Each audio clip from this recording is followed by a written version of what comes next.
it just like how I introduced you. Everybody in baseball knows who you are. So one, it's a credit to your work, your following, and how. By the way, I won't be going on with you again. The whole thing has been a disaster. That's okay. I can't even believe you said that to question my integrity. Are you being serious right now? I'm being serious. Yeah. John, asking me if I'm getting a cut because I have a relationship with an agent. That's outrageous. I know you're not a journalist. You don't know anything about this. I know you don't, but that's an outrageous comment. You should know that it's much. Friday night at 8:30, John. You should know that much. And I am I'm not done with you. I am not I'm taking done with this that serious. Goodbye. John, thank you for joining I can't us, even John. believe it. Thank you, I John. can't even believe it.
Juan Soto, I got 2 words for you. Fuck you! That's right. Fuck you and the horse you rode in on. And the cavalry behind you. That's right, motherfucker. Yeah, I'm taking it personal. We gave you our love. We gave you our fucking heart and soul. It wasn't enough. You turned your cap around after the World Series. I saw that fucking move. 700 million, 730. Yeah, it wasn't enough. It wasn't enough. Guaranteed years, it wasn't enough. You don't even choose the Dodgers. You don't even choose the Dodgers. You go off Broadway to the Mets. You don't want to be on Broadway, and you don't want to be Judge's guy. You don't want to be Judge's partner. Oh, that's right, Judge. Now it's your team. That's it. Let's stick it up his fucking ass. That's right. Let's go out. Let's get Burns, Fried, Bregman. Let's fucking Teoscar. I don't give a fuck. Now we're not fucking around. Take those fucking grungy, whatever those fucking, those stupid Mets. Fuck them.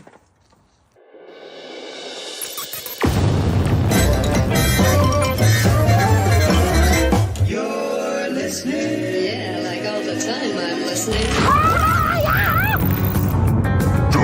WATB. With Christian, Eric, and Carl sometimes. Listen in your office, in your car, or even your neighborhood bar. We're doing it. We're doing it. We're having fun. We're making it happen. It's fun time. Open your mouth, close your eyes. We're going to give you a big surprise. And here it is. Welcome to Who Are These Broadcasters, the only show that puts the X in Xmas. Once again, celebrating Kissmas. I'm Christian Bladt, and look right there, it's Eric Zane. Hello, how are you, sir? Hello. You scared me there. You were so far away from your mic, you sounded like shit. But Yeah. now you're back. Well, I was repping my fake Kiss sweater because it is All right. Kissmas. Yep. I know that that's your thing. That's your thing. And thank you for coming along for the ride. But because you're not a member of the Kiss Army and we're going to celebrate Kissmas today, there's really only one person that could join us here, and that is, of course, our friend Don Jamieson. Don, how are you today? What's up, fellas? Kiss puts the X into sex and Christmas. It's a joyous time of year, everyone. It is indeed. And remember, if someone spills eggnog, all you need to do is lick it up. It ain't a crime to be good to yourself.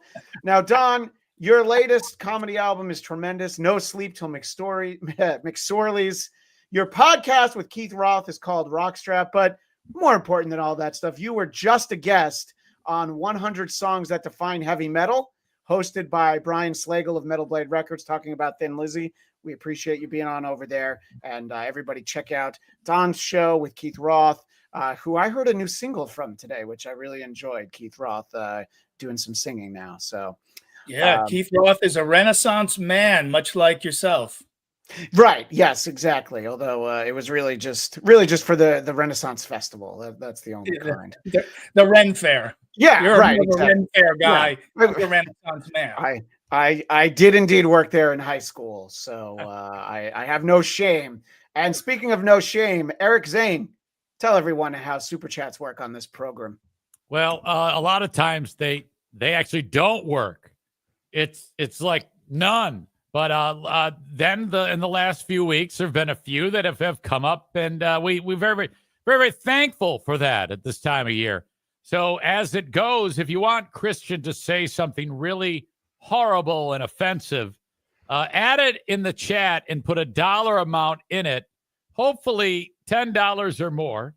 And whoever has the highest dollar amount with the shittiest thing that Christian can possibly say for his sign-off, that is how he will sign off. And that's pretty much how we do it. Or if you just think, hey, it's a show that I like and I want to help keep it going and support these guys, we'll take that too most graciously. So thank you. You can also get your chats shown if they're funny. That's you right. know, if you're on the poor chat and you actually want to make an impact on the show, make us laugh. I think there's value to that. So get after it, please. And just like Meatball 420 says, hey, he sounds like Discount Don. Oh, hi, Don. And obviously here we've got John Tard's Dark Brandon shirt. Yes, indeed. We do have premium Don Jamieson, and we are very excited to have him here with us to celebrate Kissmas. And I'm like today, the OnlyFans Don Jamieson. Yeah, no, he's way too expensive. The OnlyFans Don Jamieson. With discount. Yeah, with discount Don Jamieson, you get some okay content, but if you upgrade to my OnlyFans, you get premium Don Jamieson. You're gonna get stuff you wouldn't believe. And with this episode, Don, you'll officially be able to add to your resume that you are the New Jersey correspondent for Who Are These Broadcasters, because we're going to be spending some time in the Garden State. And our audience is very familiar with us starting with animal clips. And I know everyone, it's usually a bear clip. But this week, we're actually going to start with a deer who is up to no good in Don's home state of New Jersey. Rudolph got lost on his way to the North Pole. The incident happened in Sewell this past weekend. This 4-foot suspect was involved in a smash and dash at a heating and cooling company. The animal showed no remorse as it ran through the front glass door, but it didn't stop there. Yeah, look at it, twirling around that Christmas tree and knocking it over. Is she holding in a fart or something? What? Yeah, look right in there. Well, she might actually be touching herself while she's watching this deer video. But Don, how much of a problem is there in New Jersey with deer breaking and entering? Is it something that's running rampant right now? Well, Christian, I think, as you know, this is just a microcosm of what's going on in this country. Even deer are getting in on the looting. And we're not even safe at Christmas time. So, we have the hooligans and the hoodlums and the thugs out looting, but now they've influenced the wildlife to imitate their behavior. So, Don, are you saying that deer are starting to act like the blacks? No, he's not saying that at all, Eric. You're saying that. Yeah. I used every other word I could think of. Yeah, no, I think that, the problem is that a lot of deer come from broken homes. I did see that movie Bambi, and that home was broken in the first 30 seconds, and it horrified me as a child. All right. There's not a lot of fathers in the deer community sticking around anymore. It's really sad. Also sad is we're going to keep things in the Jersey area as we quickly veer over to sports for a moment. Who are these sports? You know what I'm saying? Who are these sports? Let's see who's playing. You know what I'm saying? You know what I'm saying? You know what I'm saying? No, I don't know what's a side-eye.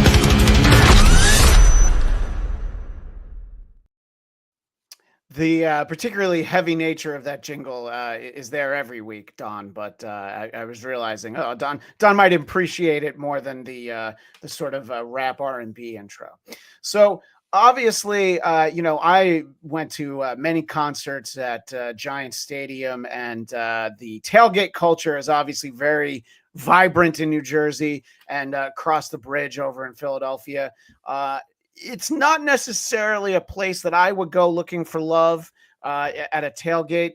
I'd be looking for something that maybe is a short-term version of love, but never actual companionship for more than a few minutes. I don't know about what are you holding up there, Easy? Just my coffee mug. Oh, okay. I'd have to put on my glasses to read it. Fuck. You're like, huh? What do you think? What do you think? Oh my God, he got distracted by a coffee mug. Well, it looks like it has a name tag on it. I did. Yeah, whatever. It's a coffee mug. All right. But Eric, you spend some time. In fact, I know that this weekend you'll be at the minor league hockey game out there working. Do you hear about a lot of love connections that happen in the parking lot outside the arena there? No, it's it's fucking freezing here. Come inside, drink a cheap beer, and that'll be the end of it. Pay way too much for it. Now, Don, I've actually never been to MetLife Stadium, the new Giant Stadium.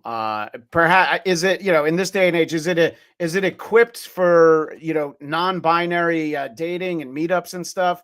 Is maybe the new stadium a good place to try and meet somebody? No, there's no vibe there whatsoever. There's no sexiness. The both football teams that play there suck. So yeah, it's not a happy place to go. If you want to meet somebody of substance, of real character, you go to a Buffalo Bills tailgate.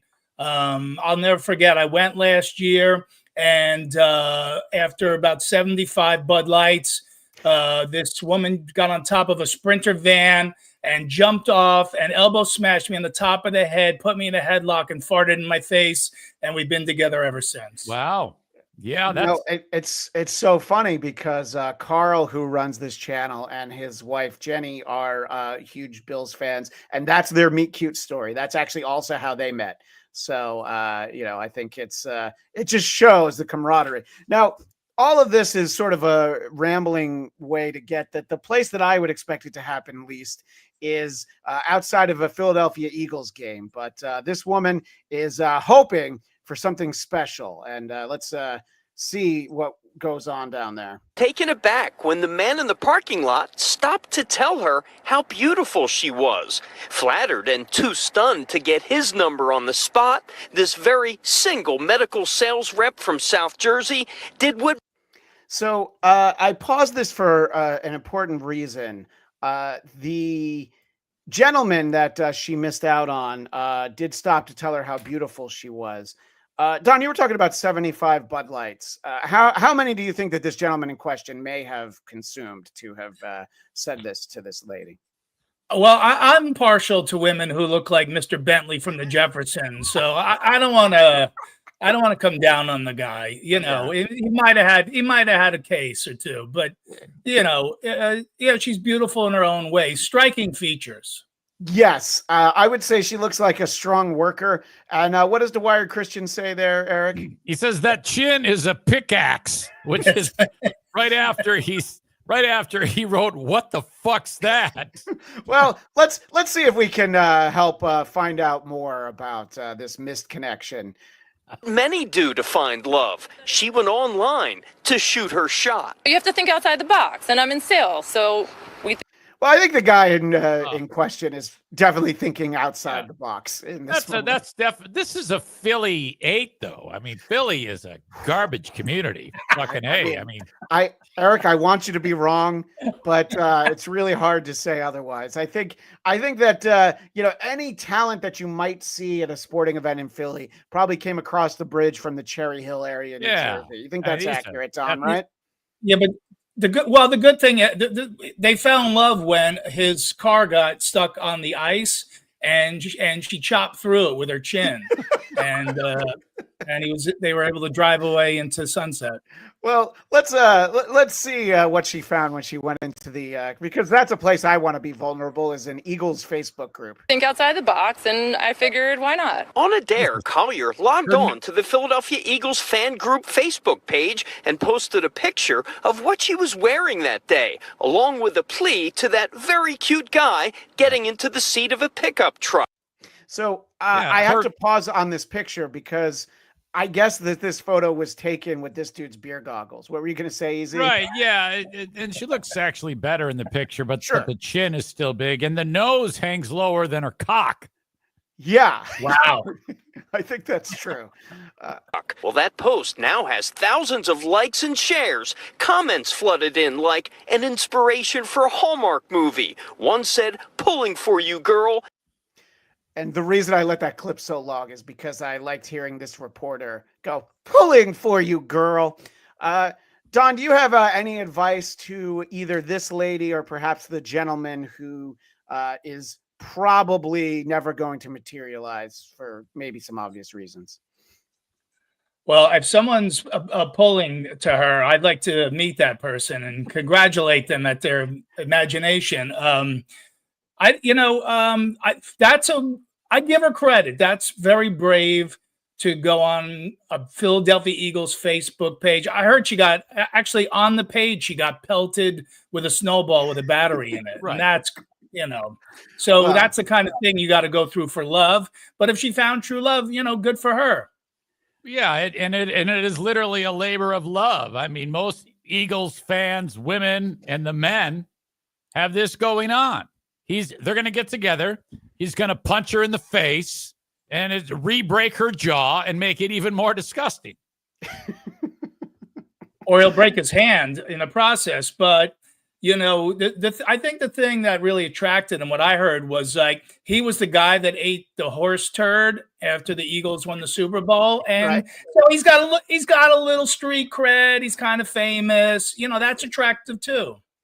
Right, and she's famous because she hosted the Tonight Show for 15 years, and everybody recognizes her from that. Well, one thing that wouldn't be missing from an Eagles tailgate, maybe there's not a lot of love connections, but there may be some slurs thrown around. But for us, we like to find slurs when broadcasters use them. And it would be the only reason that we're showing commentary on cricket. And listen to how this female reporter describes one of the players. Dangerous. Bumrah today, 5 overs, 2 for 4. So that's the tone, and that's what you want from the ex-skipper from Perth. Well, he's the MVP, isn't he? Most valuable primate. Last week, Bumrah, he is the MVP, most valuable primate. And don't worry, the apology was almost immediate. Right. Yesterday in commentary, I used a word that can be interpreted in a number of different ways. You think? Firstly, I'd like to apologize for any offense caused. I think you can only really take it one way, right, Eric? Jesus, man. She should be waving all 4 of her arms. I set myself really high standards when it comes to empathy and respect of others. And if you listen to the full transcript, I only meant the highest praise for one of India's greatest players. Yeah, that's the Yoda World makes a point that I've parked on many times. You can't apologize after that. Just roll around it and say, "Yeah, I said it. So what?" That's pretty much what you have to do. Yeah. Eric, I'm getting the sense that you didn't do a good job explaining how super chats work on this show, but yeah.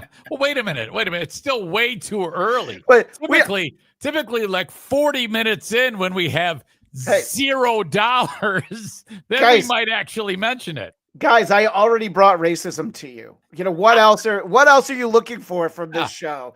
If not the racism, I don't know. Hey, no shit. We're rolling the dice and getting canceled every goddamn time we open our mouths. And you fucking twats can't even spare $5. Fuck you. Well, Well, at least you don't have to worry about her getting a job with the NBA. All right. So let's get to the big story. Oh my gosh! Look, we pressured them. So this is Rabid Weasel. Great show, gentlemen. Oh, hey, Don. So we appreciate that. And remember, the highest dollar amount is my sign-off. And, make it good. Come on. Get me in trouble with my Chinese American wife and my half Chinese children. Yes. Come on, you guys know what to do. All right. So Don is here for an important reason. He's here for Kissmas, but we also have our introductory segment of a brand new feature. Drones. Who are these drones? Is it the government? Is it aliens? Is it a hobbyist? Is it a terrorist? Is it a dabbler? Huge shout out to Doug from the Jingles department who turned that jingle around in like an hour yesterday. Yes, this is our first ever Who Are These Drones? And Yoda World with $5, barely acceptable. Thank you. Now we're talking. Now I think the pressure's on. Eric's just too nice to all of you. I just wanted to guilt them into giving us a little bit of money. Don, I want to get your thoughts on these drones in New Jersey, and I know everybody knows the broad strokes. Let's start with a news report from, again, the greatest source for information in the Garden State, News 12. Sightings around the state, people around the world just like us wondering what's going on. Viewers sending us videos from around New Jersey, including this one taken in Point Pleasant Beach. Bergen County, this one in Elmwood Park. You can see what appears to be a drone with its lights on. Now, the New Jersey Division of Fire Safety is sending a message to firefighters around the state about these drones. News 12's Amanda Lee's in North Jersey tonight, where several sightings were reported. New Jersey state fire officials are telling local first responders that if there is a downed drone, stay away. They shared an 8-point list of guidelines that say not to approach it and to stay more than 300 feet away. And here's the list. The first one is in bold, saying downed drones should not be approached. It goes on to advise firefighters to stay back more than 300 feet in all directions, use their full protective equipment, notify law enforcement and the FBI, and request hazardous materials response. It also says to request the nearest bomb squad. The last recommendation says electronic devices and two-way radio systems may malfunction in the immediate area. So, Don, with these regulations going out, do you have the sense that maybe they have a sense for the population of New Jersey that if something's in the sky, they might try to knock it down? If something falls from the sky, of course, they're going to run right to it. What are your thoughts on all these drones hovering over New Jersey? Well, I like how they pointed out a drone with its lights on was seen over Englewood, New Jersey. And I guess that's just to point out, though, even though these flying spacecraft they're unknown to us at this point, they are following all motor vehicle laws. They're not breaking any moving.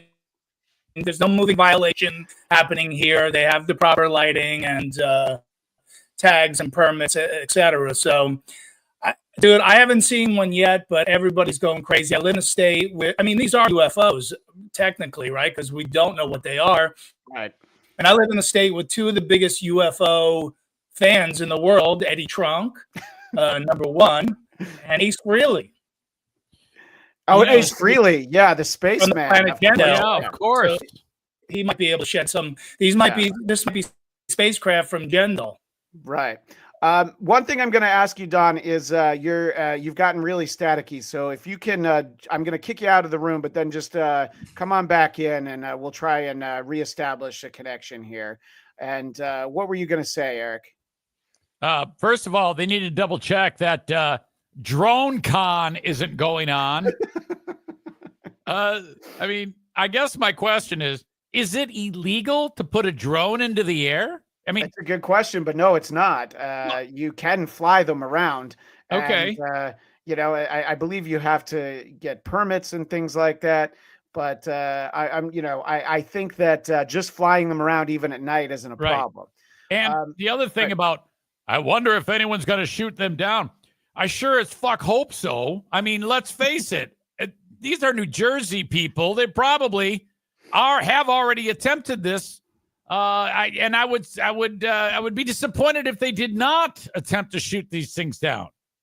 Yeah, no. I think that that's sort of what our expectation is. Don,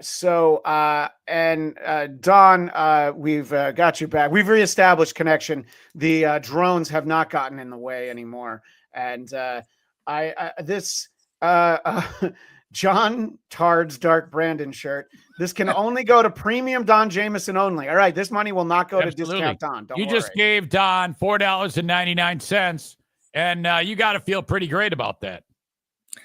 I am, because I'm building a drone defense system over my house, so that's going straight to that fund.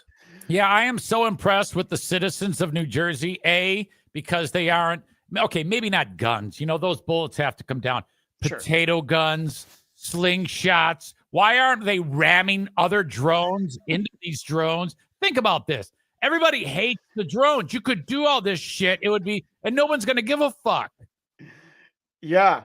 No, it's true. And let's get some reaction from the local New Jersey population. Now, I'm not going to lie. This clip is less about the people he talks to and more about the way that this reporter thought it was appropriate to present himself on camera at the boardwalk at Point Pleasant. Probably not too far from Jenks. The wide open skies over the Jersey Shore offer a great way to spot drones. So I have to ask you, Don, obviously, I live in Southern California. I've lost track of what cold weather is. Is it so cold in New Jersey right now that he needs to dress like a ninja? I think it's News 12's subtle way of saying shop the News 12 online store for all your holiday gifts. Yeah, this time of year. It is some nice branding. Yeah, I want to see a guy in the background wearing Zubaz and a wife beater comes strutting through. Yeah. Yeah, it's like Anderson Cooper in a up to his waist in water in Florida, and then you see a kid skateboarding behind him. Right, exactly. Will say they're seeing them close to home here in Monmouth County, and they're confident they're not just seeing planes. They fly low, actually. They don't fly like an airplane. I would see them, hovering, and at that height, they would have had to have been actually traveling in some direction rather than just hovering. So he sees a moving object in the sky, Eric, and he's like, well, it's moving in some direction. I appreciate this kind of on the ground reporting. Maybe the drone community has just figured out that New Jersey people on the ground looking up at them are really ugly, and it's time to get some footage of these mongrels. Well, look, I think that, some of them are Eagles fans. I'm not going to disagree with that, especially in the southern part of the state. But, Don, obviously, if you need information in New Jersey, there's a guy with all the answers, and that's your governor, Phil Murphy. In New Jersey, in Morris County. Yes. I don't know how many mayors sent a letter to you this morning. Good job. I honestly don't care about his answer. The fact that he's being filmed by a reporter and he's looking and he's like, all right, I guess I'm going to have to suck this guy's dick. Let me go ahead and put my chapstick on. Asking for a clarification. What can you tell us? What is going on and why is it taking so long to come up with an explanation? He has no answers. That's the short of it. It makes me long for the common sense of Chris Christie having to look at Phil Murphy, Don. I tend to agree with you there. And, remember like when drones first came out, like they were cool, right? Weren't they? They were cool. They looked like spacecraft, looked like the Star Trek Enterprise. And, and now they're saying like the way they're describing it is, it's like there's the size of an SUV. So all I can picture is like, a bunch of soccer moms in their Subarus yelling at their kids flying above my state. Well, News Nation reporter Rick McHugh probably had a similar viewpoint to us, but he wants to share a life-changing moment in covering the drone story. When this story first came out a few weeks ago, as a resident of New Jersey, as a journalist, I didn't pay it much credence. I thought it would turn out to be a bunch of pranksters and this would all be over by now. The experience I had last night, however, changed the way I feel about this story completely. What I saw was more sophisticated than I ever imagined. Take a look. Oh, that guy was 1, 2, 3. What was that, Don? That guy was probed by aliens, no doubt. Definitely. And I also think a bearded gentleman at an Eagles game told him that he was beautiful, if I had to guess. I could be Jesus wrong. Christ. Looks like he got the fucking Kevin Brennan suntan, too. Jesus. What, does he stare at a heat lamp for 4 hours? Well, look, I think that it's a good look, obviously. I think he's actually windburned. All he needs is some mottled skin. He'd look just like him. He looks like former Giants head coach Tom Coughlin when they were playing in Green Bay in the playoffs, and his face was actually the cover of the Native American with the tear running down his eyes in the old commercial. But let's see what Mr. McHugh has for us. What I saw was more sophisticated than I ever imagined. Take a look. 1, 2, 3, 4, 5, at least 5 lights, 6 lights. I didn't believe what I was seeing. But what was I seeing? So wait a minute. I don't understand these people. They've been around for decades. He's acting like, he's never ever seen a fucking drone in the air before. Yeah, I think this is a decent reaction, I don't know, 10, 15 years ago. But the first time I ever saw a drone, I'm like, oh, that's crazy. But he's just like, oh, I thought it would have 3 lights, but Jesus, this had 6 lights. You don't fucking believe what's up in the sky. There's 6 lights. I mean, look at it. Yeah. We're here in Central Jersey. We've been looking for the past hour. I think we've seen about 40 or 50 of these drones. In fact, there's one over my shoulder right there. My God. One after another, these drones appeared in the night sky. If you look real close, they look like fixed-wing aircraft, about 8 to 10 feet wide, colorful, white blinking lights. Okay, Cool. so it looks Yeah. like a drone. Yeah. He said that he couldn't believe what he saw. By the way, we were talking about his appearance earlier. Don, you know, I referenced your latest album, No Sleep Till McSorley's. Do you think that this might be a gentleman who would be able to find McSorley's Ale House down near St. Mark's Place in the Village in New York? Yeah, he'd be able to find it on a map very easily. But the thing that I take from his appearance is look what he's wearing. You know, he's wearing a button-up shirt with a, you know, kind of a light sweater over the top of it. The other kid was dressed like he got shipped to Siberia for the winter. Well, that's and they were only 10 minutes away. Red Bank and Point Pleasant are 10 minutes away. It's the exact same weather. Well, you know, look, that's the newer generation. This guy's from tougher stuff, and let's just say he makes his own warmth just by standing I mean, still. come on. I like the Yoda World's comment. John Candy mid heart attack. God damn it. That's what we say, Yoda World. If you post a funny comment in the poor chat, we will indeed share it up on the screen. Yeah. Look, planes, drones, and automobiles. Yeah, the way he described how shocked he was. I mean, you would have thought that it landed down like Close Encounters and people came off and more went on and Devil's Tower, the whole fucking thing. He's talking about something that we see all the time. Look, I think that long before these drones, this gentleman did indeed have a mountain of mashed potatoes in front of him, shaped like Devil's Tower, and he says, this means something. And then he just inhaled it in one big gulp with a gigantic spoon. So, look, it's not just News Nation and News 12 reporters who want to know more. No. Even on ESPN, Stephen A. Smith and Shannon Sharp want to know what's going on. That's pretty bad. That's pretty bad. They might need to fly some more planes over here. That's right. I need to these damn drones. Let me tell you, these damn drones in New York City. Don't get me scared. That stuff gives me anxiety. The United States government, get it together. Get it together. There's drones flying over people's houses in Jersey and New York. I saw Independence Day, damn it. I ain't underestimating none of that stuff. Figure it out. So, also, Don, one thing you should know is if I ever have an excuse to pull a clip of Shannon Sharp, I do, because there's always a decent chance that Eric's going to do a Shannon Sharp impression. I don't want to put any pressure on him today, but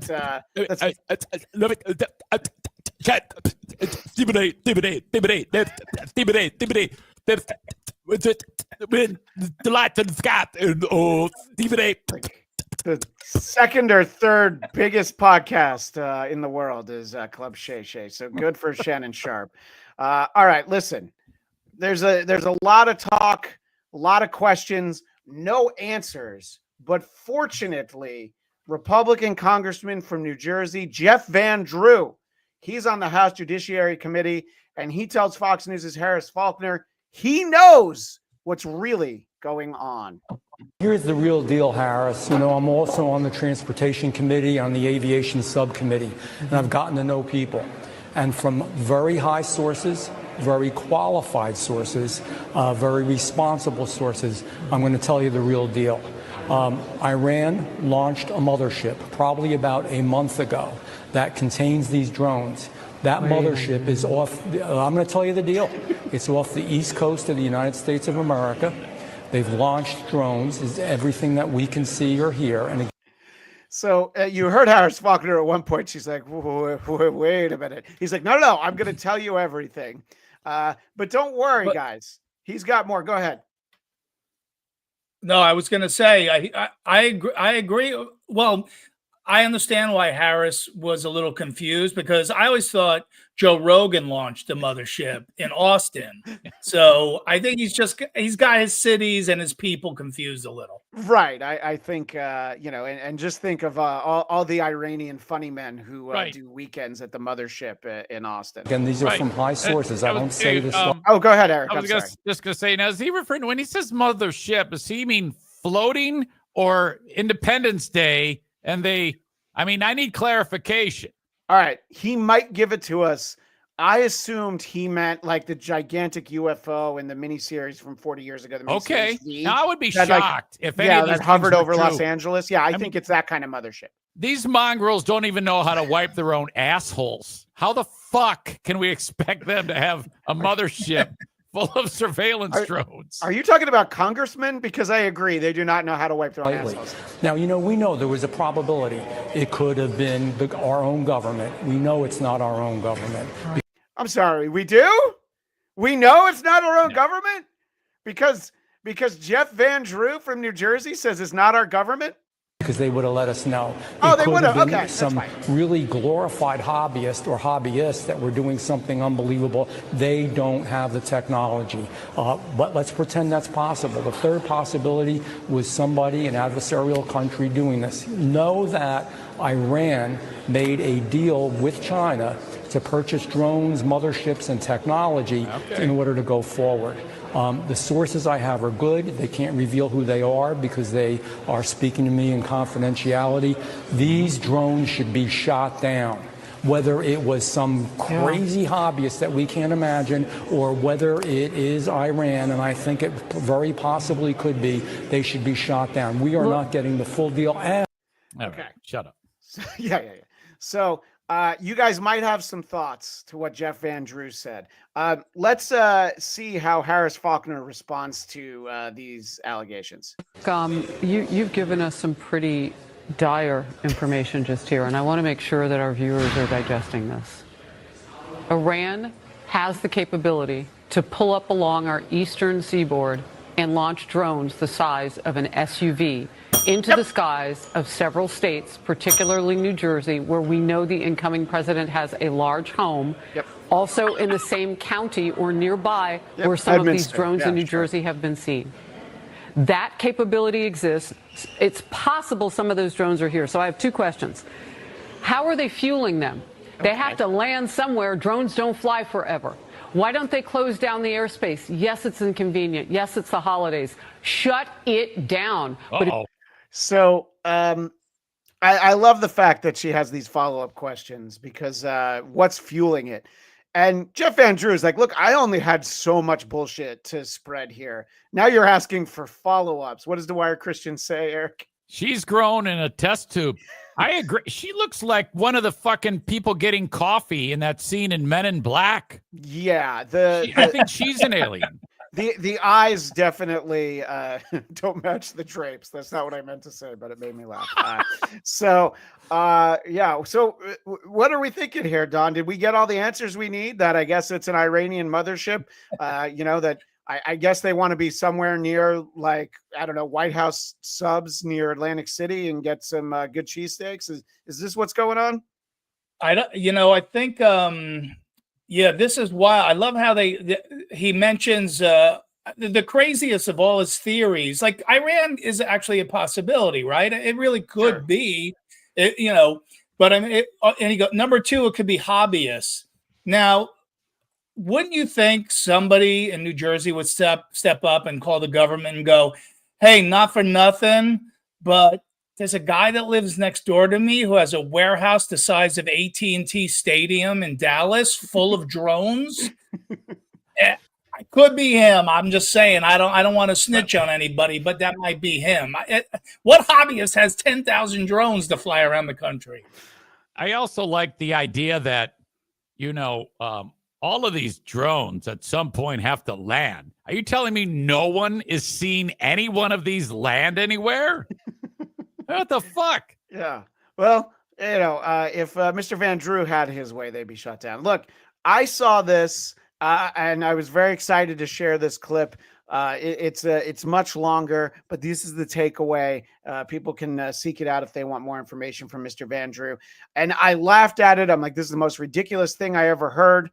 But if there's one person that could convince me that everything he's saying is true, it's Mike Francesa.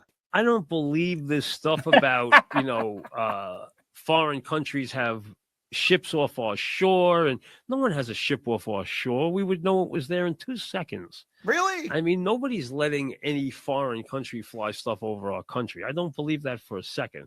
So I think that the explanation is, number one, it's private ownership of these drones. I think some of them are commercially being tested by companies that want to deliver things like Amazon. Yeah. So, by the way, I'm sorry. I've never been prouder of a freeze frame than this one I have right here of Mike with his tongue hanging out. I didn't hear a word he said. I was distracted because his fake teeth are brighter than the lights on the actual drones. Yeah, Francesa's teeth have. Somebody should do a video about the evolution of Francesa's teeth. I've heard that's actually an option. That's a drone option to get Francesa teeth lighting on your drone. Yeah, it's like guy with piece of shit car with $4,000 dubs. I've heard teeth referred to as chiclets before, but if you worked in the chiclet factory and the line comes out and they're that white, they're gonna be like, no, we can't have them be that white. Right. All right? You gotta. It's kind of like how you get the jeans that look like they're a little worn. Yeah. They got to do that with the teeth. You got to throw them out in the yard a little bit or do something. Well, look, we've all had fun with this, but leave it to former Representative Adam Kinzinger to show up on CNN and try to pour a little water on everybody's fun. Honestly, every video I've seen, and I've spent the last couple of days looking at every one of these videos, every video I have seen on Twitter, on the internet, are all airplanes. They're literally all airplanes. Some of them will show an airplane that's kind of stable out there and says that's a drone. And actually, it's an airplane flying towards you at 30,000 feet. And I can see the lighting on it. And if there are drones out there, by the way, and if any of these pictures that they have shown are actual drones, these drones then are complying with FAA lighting requirements. God damn it. Stop. All right. This is the most fun thing ever. Right. There's an Iranian mothership somewhere off the coast. And it's got some kind of cloaking device. Don was talking about Star Trek before. There's some way it can hide. And I don't know about you guys, but that's what I choose to believe. What are your final thoughts on the drones? I'll ask you first, Eric. Well, I think it's incredible to point out, and I like that he did do that. It would be so American of us if there's literally one kid who's got one drone and we're all like, buying into the hysteria with what he just said. I think that would be outstanding. Yeah. Don, I think that, there's been advice to not shoot them down, but what's the over or under before somebody decides to try to shoot one of these in Jersey? Oh, I got neighbors lining up for skeet shooting tonight, so I think the over/under is in just a few hours. But and when my screen doesn't freeze up because of all the drone activity above me, I think I can safely say the best theory I've heard is these are the new KISS drones. Well, publicity stunt. That's a great transition because they now have KISS drones at kissonline.com. In addition to the KISS condom and the KISS coffin, we'll get you coming and going, and now we can get you flying. Join the Mile High Club with KISS at kissonline.com.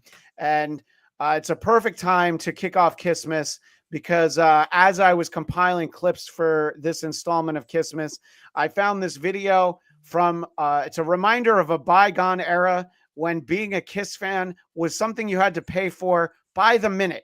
To the KISS hotline. Yes. You dial 1-900-909-KISS and we'll tell you about our new album, Smashes, Thrashes, and Hits, and all kinds of other stuff. And me, Gene Simmons, and right now I want to put on my disc jockey voice. KISS fans and rock and rollers, don't miss this opportunity. Listen, you guys, it's only going to cost you $2 the first minute, 45 cents each additional minute. So you dial the KISS hotline now. Yes. It's your front row ticket to KISS. It's like being at the show. Kids, get your parents' permission before you call us. Like being at the show. It's like being at the show. It's exactly like being at the show, Don, just talking to them on the phone. And the audio's a little low in that I had to strip the music out of it because the last thing I want is for Carl Hamburger, who runs this channel, to get a copyright strike from YouTube that says that the strike was for Let's Put the X in Sex, which is indeed the song that was playing in this commercial. Yeah.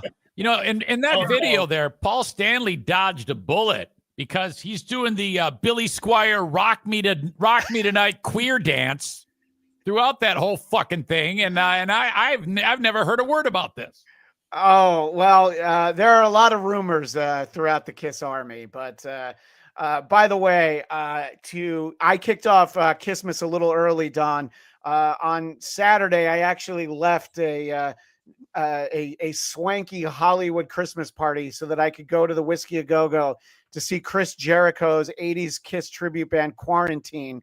And when I walked in, they were indeed playing Let's Put the X in Sex. Oh boy. Well, the good thing about this 900 number is I called it, and it's $2 for the first minute, and luckily I had phone sex with Bruce Kulick, and I got in under the minute, which was great. So I only paid $2. Yeah, no, Bruce was very efficient. He was a good worker. All right, so our first entry here for Kissmas is a story that I intentionally saved for a couple months because I wanted to save it for Kissmas. Here is an E-News piece discussing Gene Simmons being a guest judge on Dancing with the Stars. And Simmons is facing backlash following his appearance on Dancing with the Stars. The rocker serves as a guest judge on the popular dance competition show October 8th during this season's hair metal themed episode. However, his comments about the female dancers did not earn him a perfect score with viewers. Following retired NFL star Danny Amendola and partner Whitney Carson's Paso Doble performance, Gene raises eyebrows as he compliments the pro dancer. So before I play this clip, do you guys want to maybe guess what kind of outlandish, inappropriate comments Gene might make? You saw the young lady he's going to be commenting on. Don, you're well-versed and you speak Simmons. Do you think he's going to say something just absolutely vile here on Dancing with the Stars?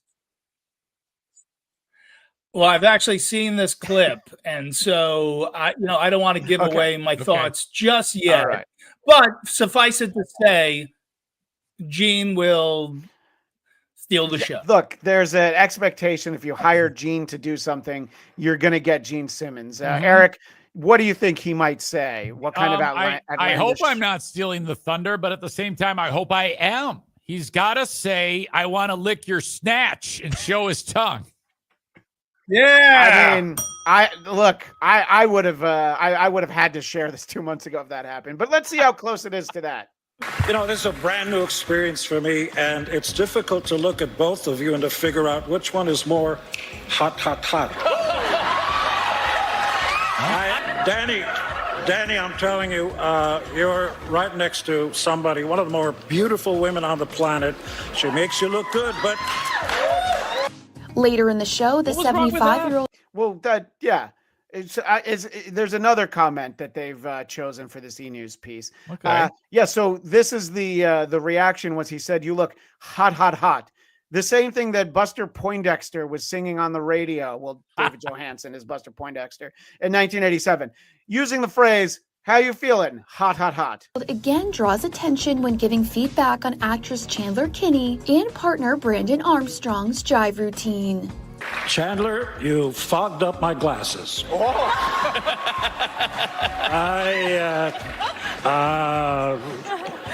I don't know what to tell you. I mean,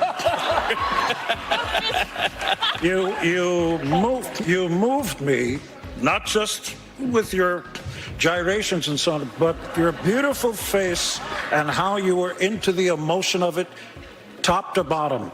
You're pretty good too, but I'm telling you. All right. So, Don, my first comment for you is somehow we've gotten to the point now where your buddy Craig Gass does a better Gene Simmons than Gene Simmons actually does. He sounds really weird and sort of like almost like a duck voice there or something, right? Well, yeah. I mean, there's only so much plastic surgery you can, go through before things start changing vocally and every other way. But it's the one, Gene's so fun to make fun of, but God, is this not the time? There's literally, I don't know. Well, I know what I was expecting. I've seen interviews and comments where he's much more inappropriate than this. But in 2024, he's like, look, you're very hot. You're very attractive. The dancing was good, but you're also very attractive. And I have one more part of this. The male dancer had some thoughts. Pro dancer Brandon shares his thoughts on Gene's strong reaction to his partner Chandler telling Us Weekly following the show. I'm getting blasted for that already. I said, hold up now. I have 2 little sisters. I heard it. I said, wait. What? I literally I couldn't understand this last.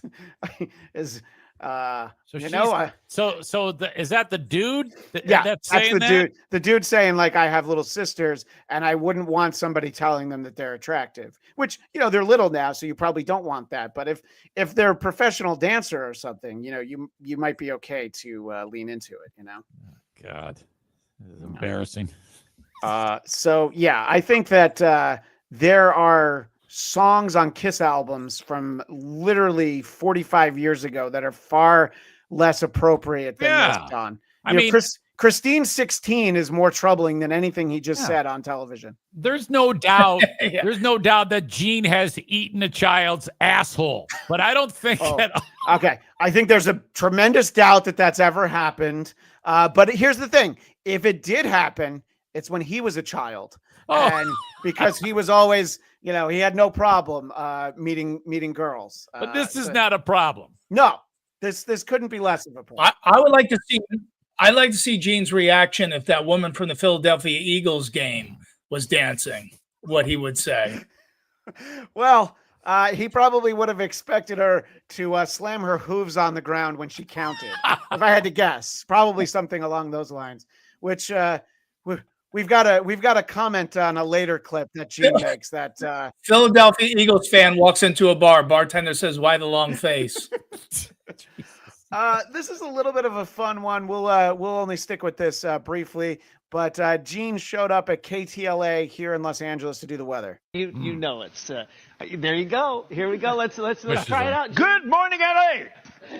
When you're talking about the weather, whatever, it's just a reminder you live in the lap of luxury. You've got the most beautiful city with the best weather on the face of the planet. So let me remind you why you should get up out of your home. Before you leave home, kiss somebody. The mailman, your beautiful wife, kiss the dog, kiss life. This is the 7-day forecast.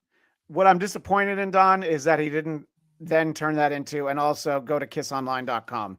What a missed opportunity. His hair is definitely a missed opportunity. Yeah, sorry. Go ahead, Eric. If in that shot his hair is so fucked, it looks like he's wearing Daniel Boone's hat. Well, when we get to the actual interviews of Gene, you'll see that he's got his Moneybag Soda logo hat on. But sometimes he feels like he needs to try and get that on there.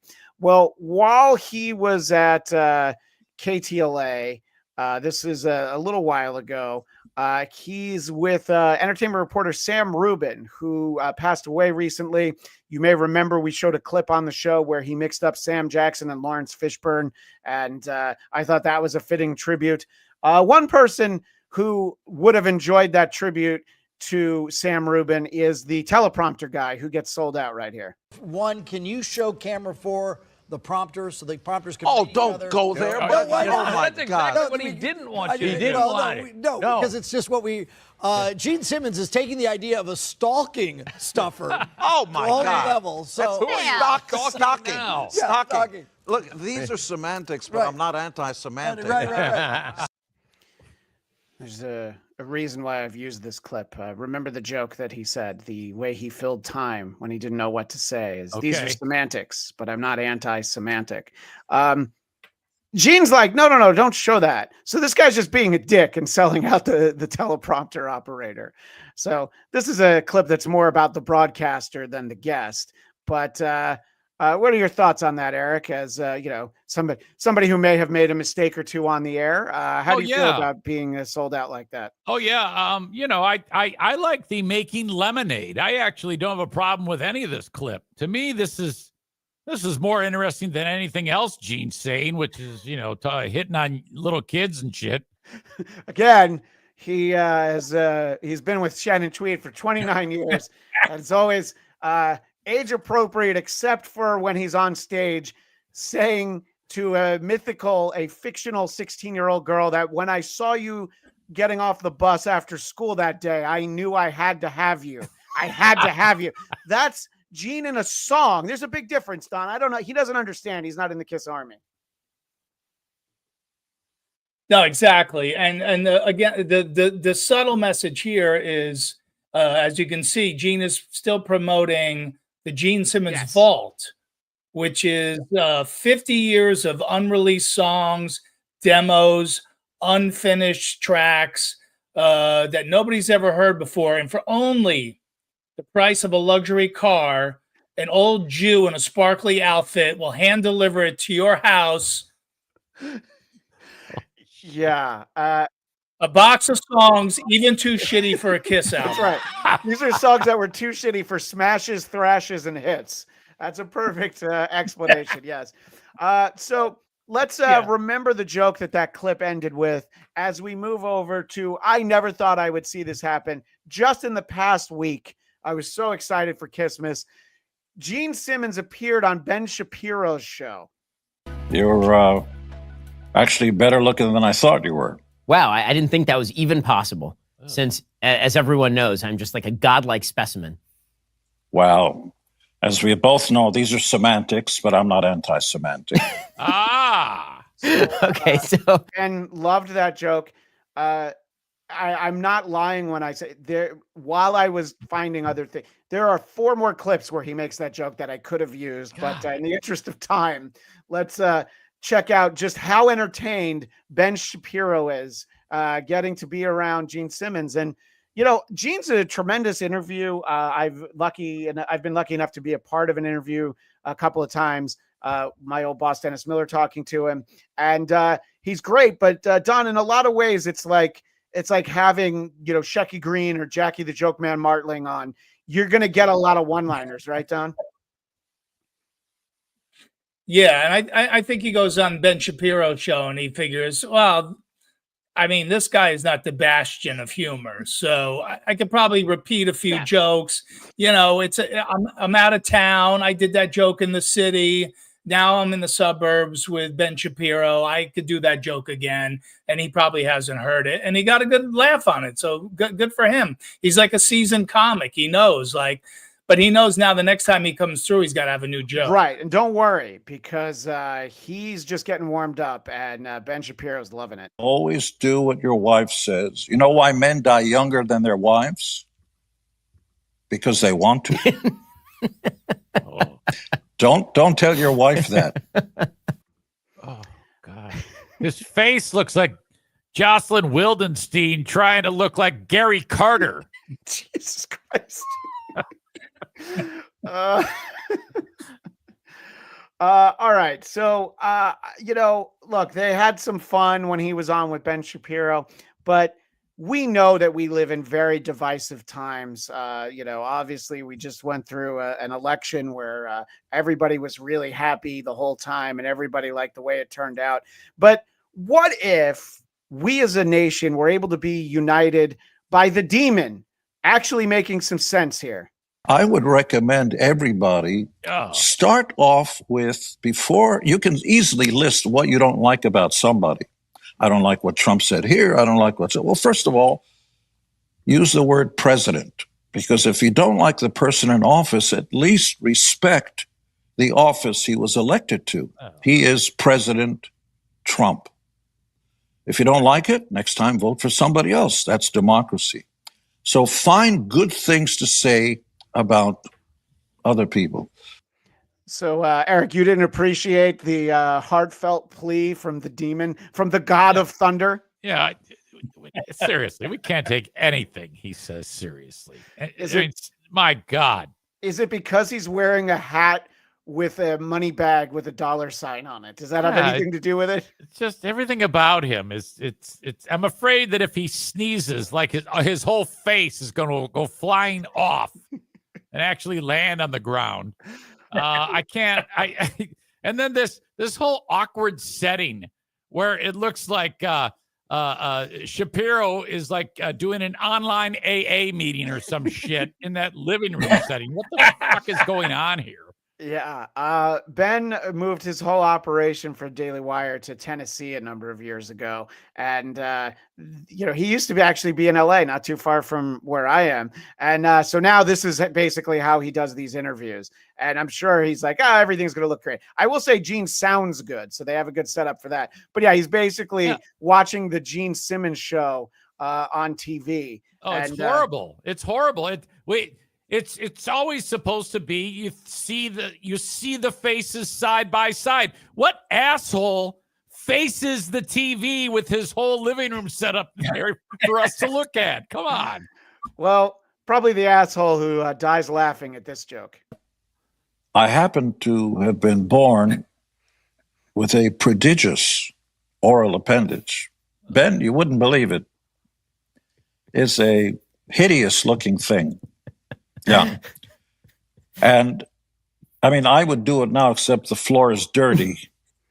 I would show it to you. And, it seems to have a life of its own. And I remember in 6th grade, should I pregnant pause while you want to laugh? No. Okay. Oh, it's bombing. Holy fuck. How Don, if you were making an appearance on a show, wouldn't you feel like you were killing? You're like, look, I just got to make this guy laugh. This is very easy, No, even he is driving Ben Shapiro to Hamas's side with these jokes. But here's the thing about this is terrible. It's the most uncomfortable trying to be polite laughter that you could totally imagine. And he's going, he's a fellow, all right, it's almost Hanukkah, let's be nice. But he is not amused in any way, shape. First of all, when did you ever, if Ben Shapiro showed up at your open mic, you'd be beyond shocked, right? I mean, he's not exactly the most hilarious guy on earth. Very, very bright, very smart, and very compelling at times. But no, this is going very badly. He looks like a guy who couldn't find the remote, and he's like, I'm already sitting down. I'll make the best of it. Yeah, well, I think you're right. And my friend Count Eric Connor, is this a low budget version of the Superman jury? Thank you so much, Count Eric Connor. And yep, the water's deep too. Yeah, definitely. All right. So in that, go ahead. I had to jump in. Gene said, I have a prodigious oral appendage. What does he mean by I have a prodigious oral appendage? Does that mean he has a large mouth? No, he's talking about his tongue. Gene is known for having a very long tongue. At first I thought he was talking about his cock. And I was like, did he fuck it up? No. On Don's old show, we saw a video where we know Gene cannot be going around talking about his huge cock. Okay. Yeah. So he has a small cock, but a big tongue. Yeah, right. Okay. Exactly. Which, all right. Yeah, I feel dumb for actually stopping down to ask that. I know about Gene's tongue, of course, but apparently I'm thinking about his cock. That's what you have here. Well, that tracks from my buddy Eric Zane. All right. So in the last clip, we had Ben Shapiro just kind of sitting there, polite laughter and tolerating Gene. We're going to jump over to another interview he did this week. He stopped in with Adam Carolla, and I didn't pull the clip, but Don, in this interview, he talked about how Kiss never used any extra musicians until the album Unmasked. And there's nothing funny about the clip except for the fact that it's just couldn't be less true. I'm sure Anton Fig is very upset to hear that he didn't get credit for the many albums that he stepped in. And the late Bob Kulick was like, I did like 10 of your biggest solos, but all right, I've never stepped in. But anyway, in this clip, it's Gene who's going to be polite and tolerate Carolla while he sings. And again, I've stripped the actual music out of it. And I'm not going to lie, I've kind of done Carolla dirty by taking the music out. But let's give a listen. Here comes the trombone. Except for us, because I took it out. Woo! I love it. I just got a Woody. A tiny one, though. Carolla looks like that chick in Philly. If I were a tower of strength. Go on with your bad self. I look in your eyes. And here's what I'd say. I don't love you. I don't need you. I don't love you anymore. And I'd walk out the door. Let's do the ooh yet. You'd be down on your knees. You'd be begging to me. I partied a little hard last night. Here it comes. Is there a word that comes to mind as you listen to that, gents? For me, it's suicide. That's what I want to do. Going to Greenland, unaliving yourself is what we say on YouTube, Eric. Oh, okay. I forgot. I forgot. You get in trouble when you say that shit. But that's fucking painful. Goddamn. Don, to pull on a thread for something you were talking about before, that duet with Carolla, better than everything that is on the Gene Simmons vault. Well, I think Don's actually frozen now. Yeah. Is, he's had this, it's been kind of chirpy. Yeah. Have you noticed that? It's like he looks like that Coca-Cola character, Max Headroom. Oh, my gosh. Yeah. Catch the wave, Coke. Well, we'll bring him back in. But here's a fun moment. And I should really, be focusing on the things that make people look bad. What does Count Connor say? Worst what? Worst a cappella group this side of Vassar. Vassar College in Poughkeepsie is what he's referring to. Yeah.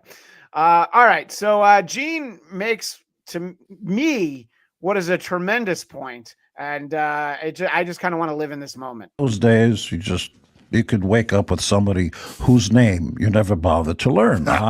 Pre-AIDS. Oh boy, the good times. And so mid Coke, pre-AIDS. Now, you didn't indulge in drugs. Never have. But what I'm saying is the greatest party time in this nation is pre-AIDS, mid-Coke. I mean, everyone's doing Coke and they think it's good for you, and there's no such thing as AIDS, and that's what happened. It was also the 60s is when women really went in full on the pill. So he's just talking about sort of a golden age where guys who look like Gene could fuck 5,000 women, as he's claimed. This is I don't know. Sometimes it annoys me when the level of the conversation is so inconsequentially retarded. Hey, wait a minute. Have you been reading our Apple Podcast reviews for this show? Inconsequentially retarded is actually one of the nicer things people have said about who are these broadcasters. I mean, Carolla, that was horrible. The take, the joke, it was stupid. He's trying to play off something Gene says, and Gene's just talking about chicks on the pill. Yeah, everybody's talking about that. What the fuck? Well, I never lived in an era where chicks weren't on the pill, and also I never grew up. I didn't grow up in a pre-AIDS era. Greg Williams with $2 for Don's bandwidth fund. It just depends. I think it is all the drone interference. We're gonna finish up with these Carolla clips in a second. As I said, having Gene on is like having a comedian on. But sometimes it's also like having Ray DeVito on. Look, I'm a pragmatic guy, was a carpenter, and I had a skill. And one of our guys was also a carpenter. One of the Jesus Christ? The guy that lived with his mother until he was 33. That's right. Thought his mother was a virgin. She thought he was God. Then he went into his father's business. So he's got the bad joke. And Carolla... definitely blows the joke by saying, "Oh, Jesus Christ." Yeah. And he's like, "Well, I'm going to make my shit joke anyway." I love this.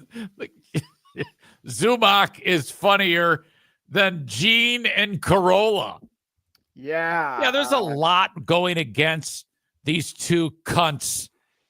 Gene, the stupid outfit. He looks like fuck. Carolla, his voice and brain. All of this is garbage, and these people make millions of dollars. They're both a pile of shit.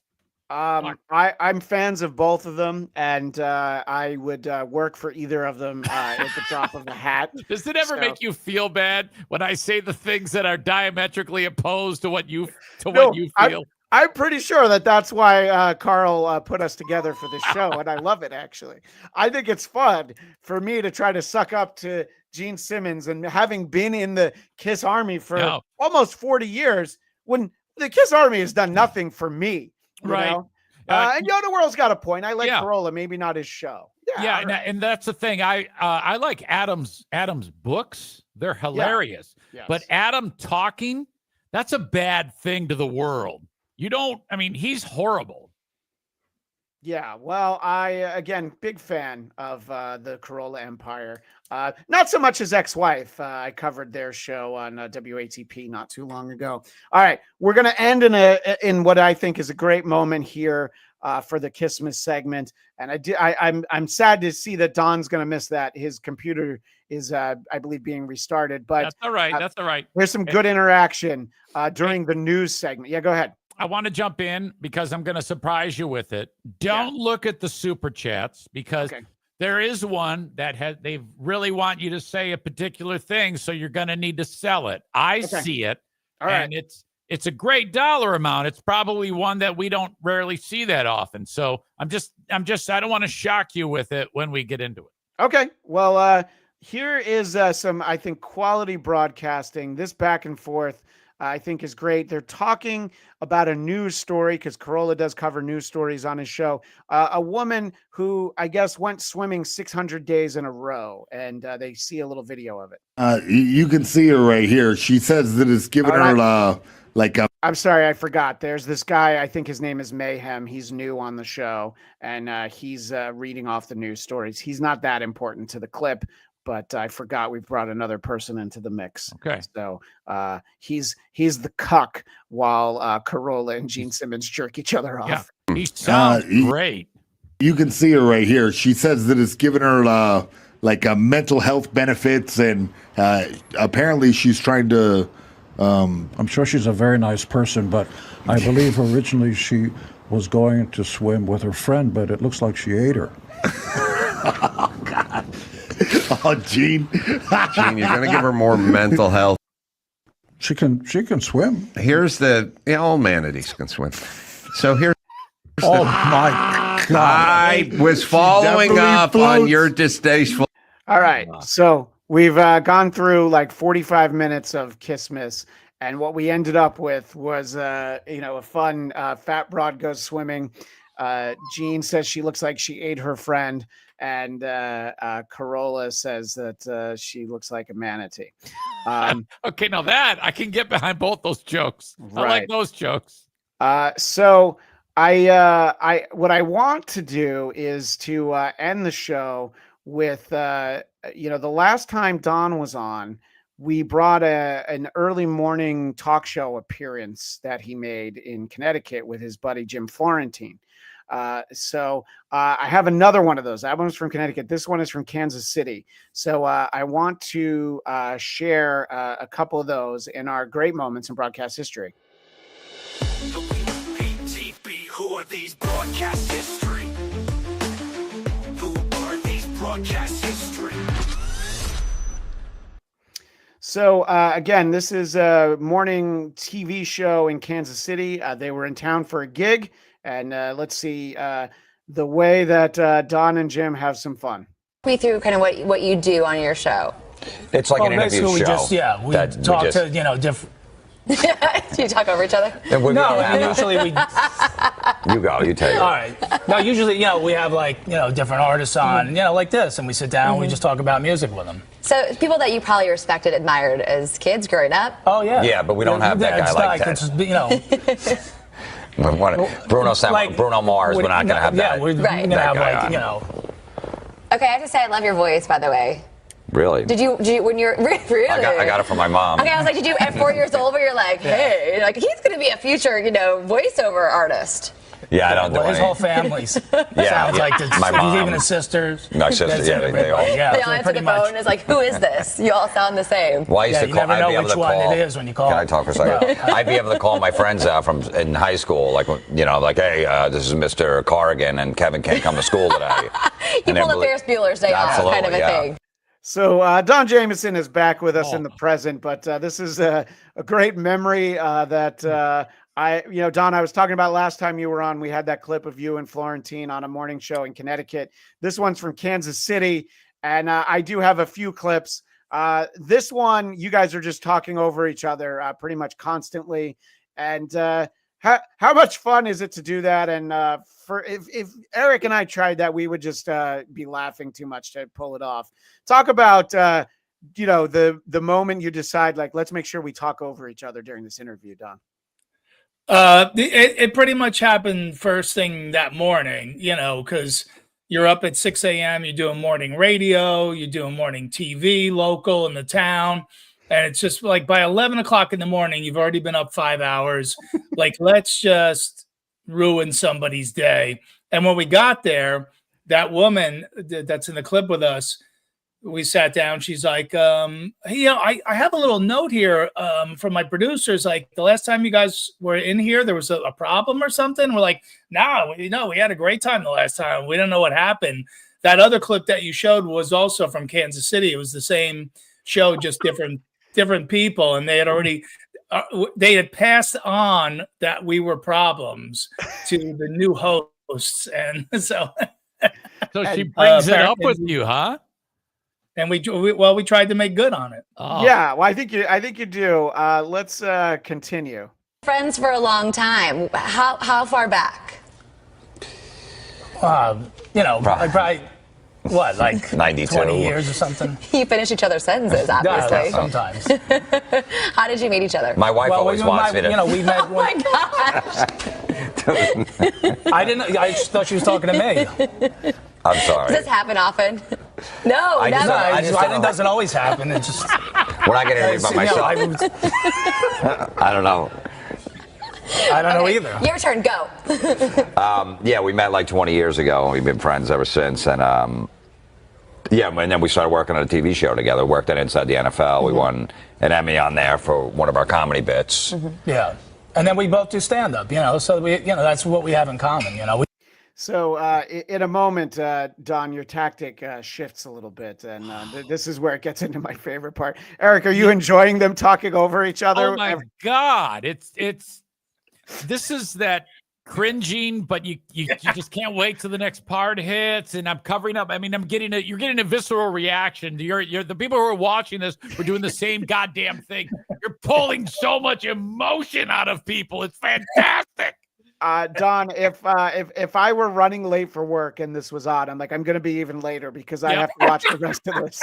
I have to see how this goes. We love going out doing stand up because that's what it's all about. We love doing the TV work, but the stand up is cool because it's like that's where you can be on stage, talk about your life, be honest. Like I have a 3-year-old son, right? And I'm trying to get him into metal, but I don't think it's working because I put on an Iron Maiden video the other day and he started twerking. So that was. Awkward. Yeah. Awkward. He doesn't even have a 3-year-old. So if you have noticed what he said, I'd be honest on stage, talk about your life. He doesn't even have any kids. I'm the one with the 3-year-old son, and that's actually the joke that I do on stage. What are you talking about? Your joke? That's my joke. Do you write together, like sit in a room and just kind of? No, I mean I write my own stuff. I don't know why he's saying it's my. He doesn't have to sit in the room right with me because he just takes it when he sees it. I don't take it. That's my joke. Yeah. The level of commitment is what I personally enjoy. And it does remind me what I love about the series of albums that you and Jim Florentine have done, Terrorizing Telemarketers, because they call you and you guys are determined to not let them off the phone. You don't, it's not the Jerky Boys where you're opening up the phone book and calling people. No, they do. And you're like, how long can I stretch this segment out?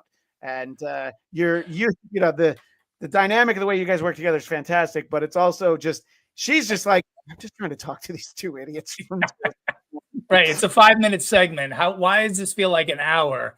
And the scumbag callus has grown thick over the years. So, to do this, like there's really no shame anymore. And obviously this is a great testament to all my bad haircuts over the years, including the current one.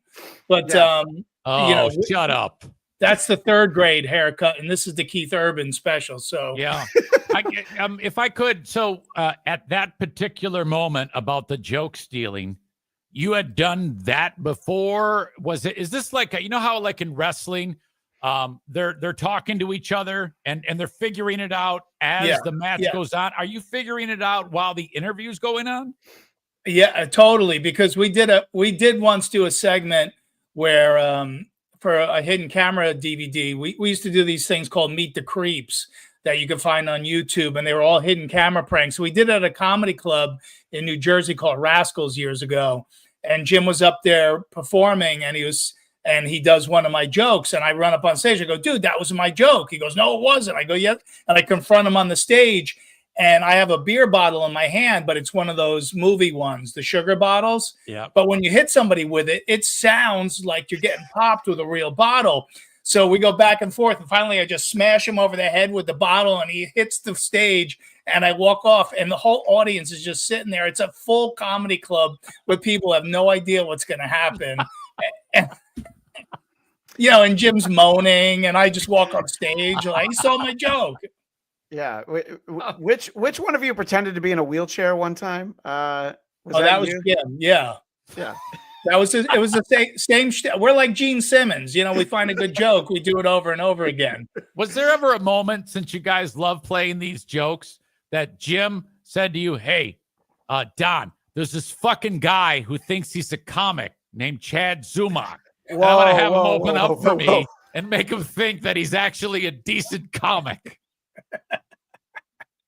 Well, the wheelchair bit was great because we did it in Vegas at Sandy Hackett's place, and Jim was a comic in a wheelchair, and he was awful, and he's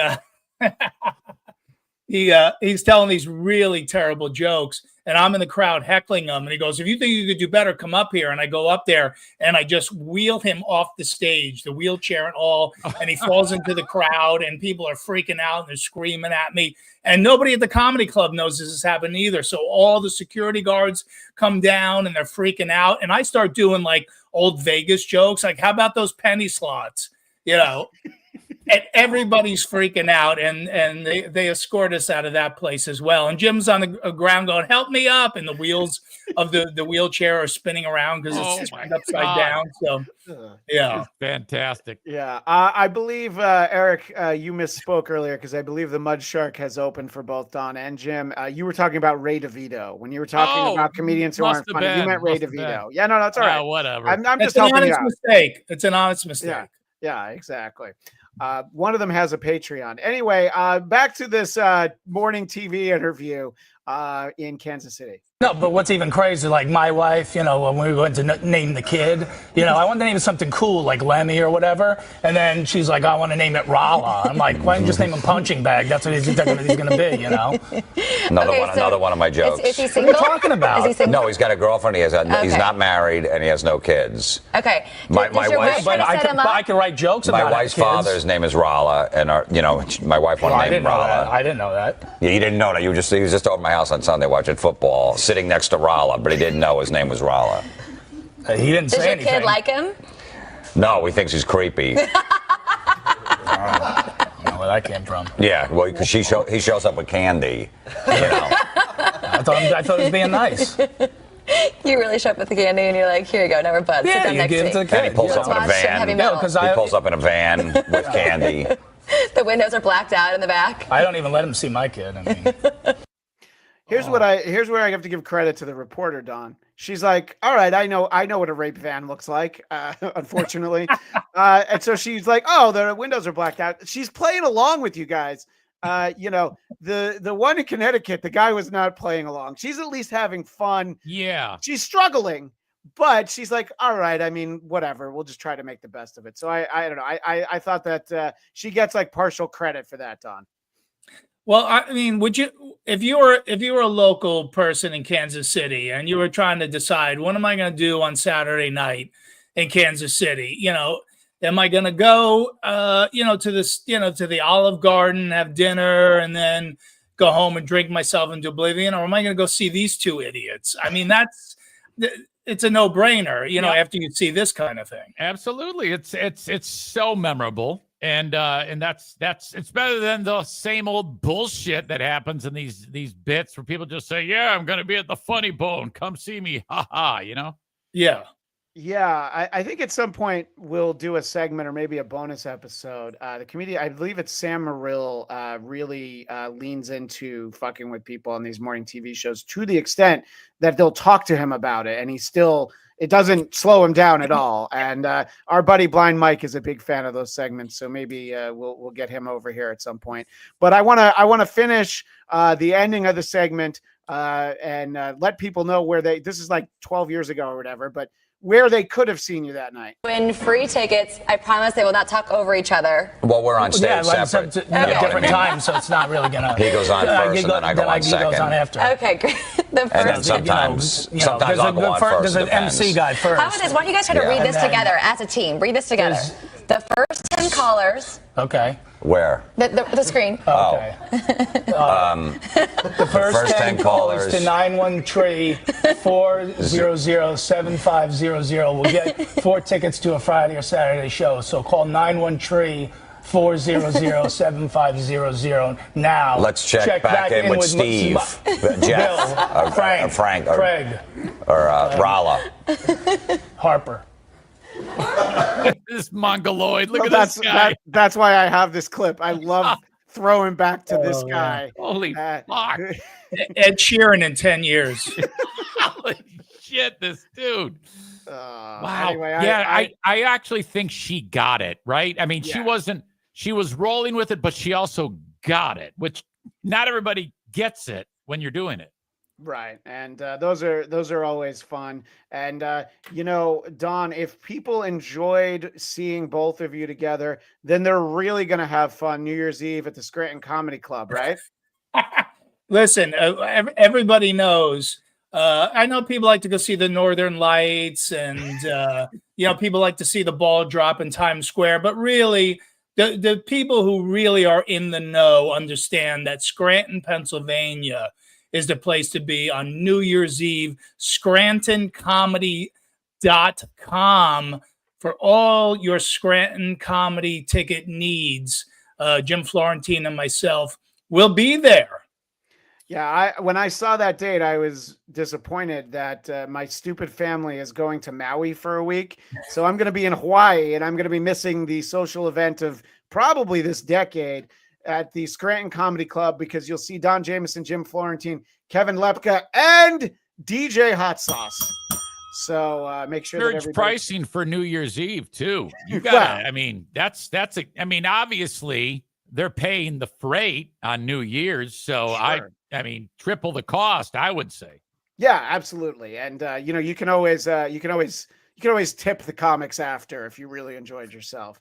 And thank you, Don, for being here and sitting through Kissmas, Drone Talk, and reliving that. As I mentioned in the intro, Don's latest comedy album on Metal Blade Records, No Sleep Till McSorley's, his podcast with Keith Roth, Rockstrap, wherever podcasts are found, just like his appearance talking Thin Lizzy with Brian Slagle of Metal Blade Records on 100 songs that define heavy metal. Did I miss anything? I even got the Scranton date in. Well, the one thing you missed was that you owe me that $4.99 for that super chat. Yes. No, I will. Well, all right. So, I think YouTube takes a little bit. So there's like 30% that you won't get. That's but not his problem. That's not no, his you know problem. what? That's a great point. Yeah.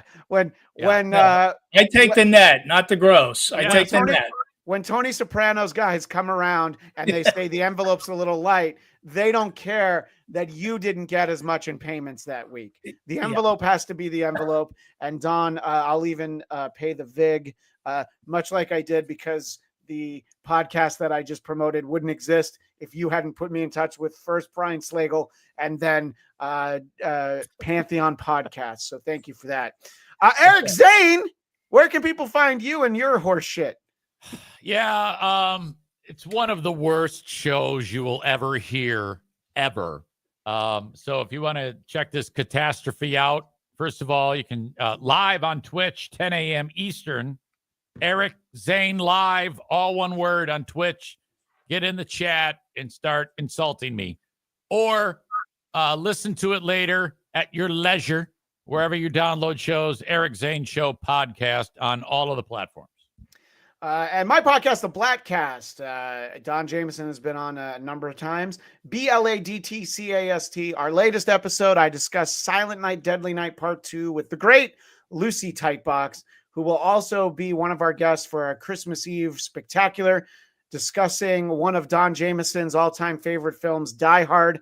And I say that, Don, because I know you were on that podcast where you talk about how you hate things that people love. I forget what the name of that show is, but I listened to that whole episode. I'd rather be bent over at a Diddy party than watch that again. Of course, make sure that you know that we have one more episode this year.